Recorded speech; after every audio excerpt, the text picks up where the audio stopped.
کر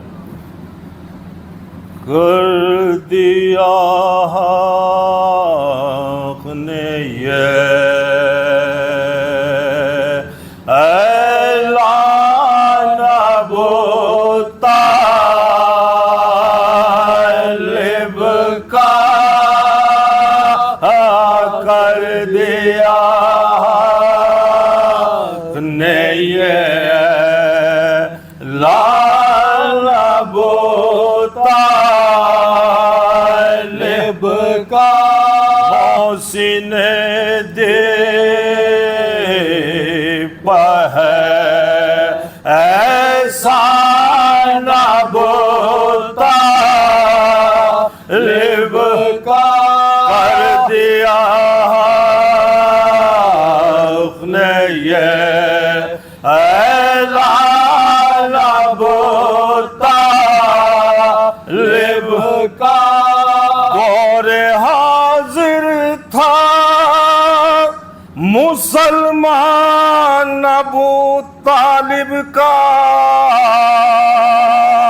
اور ذکر سن کے ہے پریشان ابو طالب کا، ذکر سن کے ہے پریشان ابو طالب کا، جو نمک کھا کے محمد کا کرے حق نادا،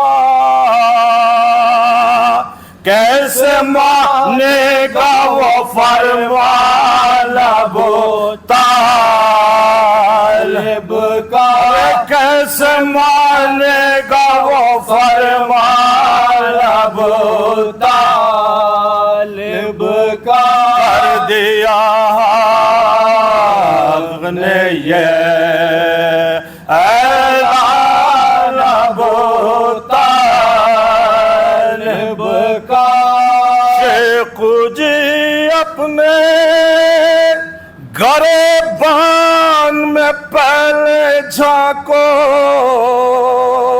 ارے بعد میں دیکھو لا ایمان ابو طالب کا، بعد میں دیکھو لا ایمان ابو طالب، اس مصرے میں توجہ کا تعلیم دھیان دیجیے، عقد احمد سے زمانے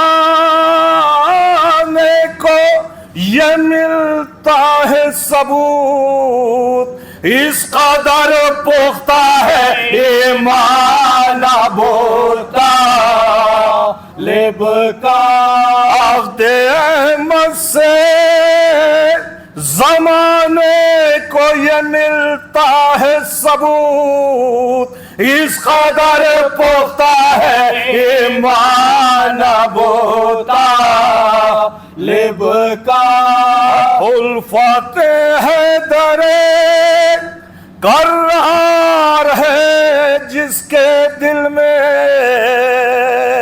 ارے خلد میں ہوگا وہ مہمان ابو طالب کا، خلد میں ہوگا وہ مہمان ابو طالب کا، یہ مصرع بھی سماعت فرمائے حضرات، جو علی والے ہیں ان کو ہی ملا کرتا ہے، اور سب کو میرے تعالیٰ ہے فیضان ابو طالب کا، سب کو میرے تعالیٰ ہے فیضان ابو طالب کا، کر دیا حق نے یہ نعرہ صلوات، رن میں جب بانوے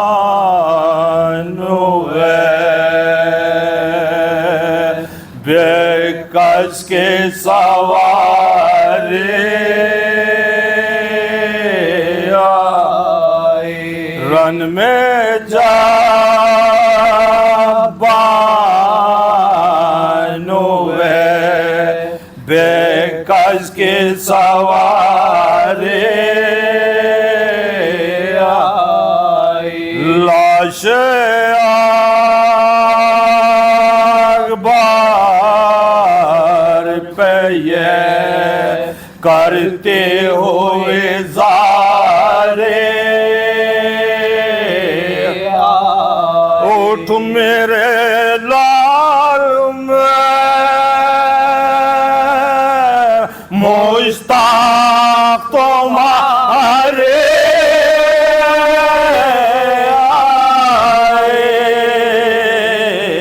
دیکھو کہ شان سے ہے اماں تمہارے نہ تو دج ہے نہ محمل ہمارے بیٹا سر کھولے بالوے میں ہے اماں تمہارے بیٹا تم کو 18 برس پالا تھا کر کے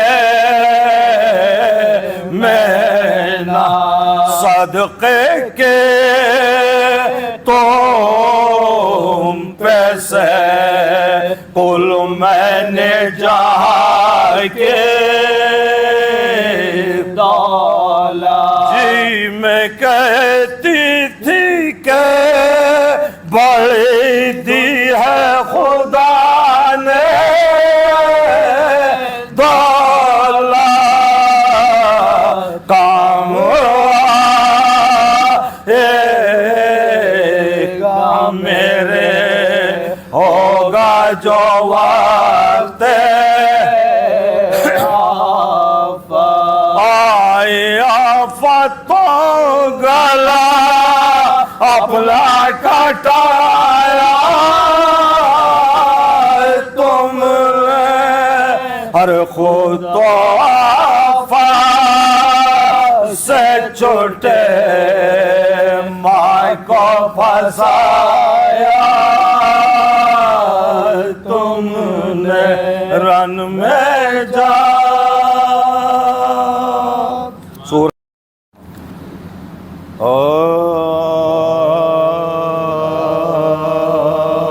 حضرات اس سورس کی میں سے مطلب کہا گیا تھا پڑھنے کے لیے پڑھنا سماعت فرمائیے عالم میں جو تھے فیض کے دریا وہ کہاں ہے عالم میں جو تھے فیض کے دریا وہ کہاں ہے جو نور خدا سے ہوئے پیدا وہ کہاں ہے ہم سب سے جو تھے افضل و اعلیٰ وہ کہاں ہے پیدا ہوئے جن کے لیے دنیا وہ کہاں ہے جو زندہ ہے وہ موت کے تکلیف سہے گا جب احمد مرسل رہے کون رہے گا جب احمد مرسل رہے کون رہے گا کل کی ابھی بات کے آباد تھا یہ گھر اور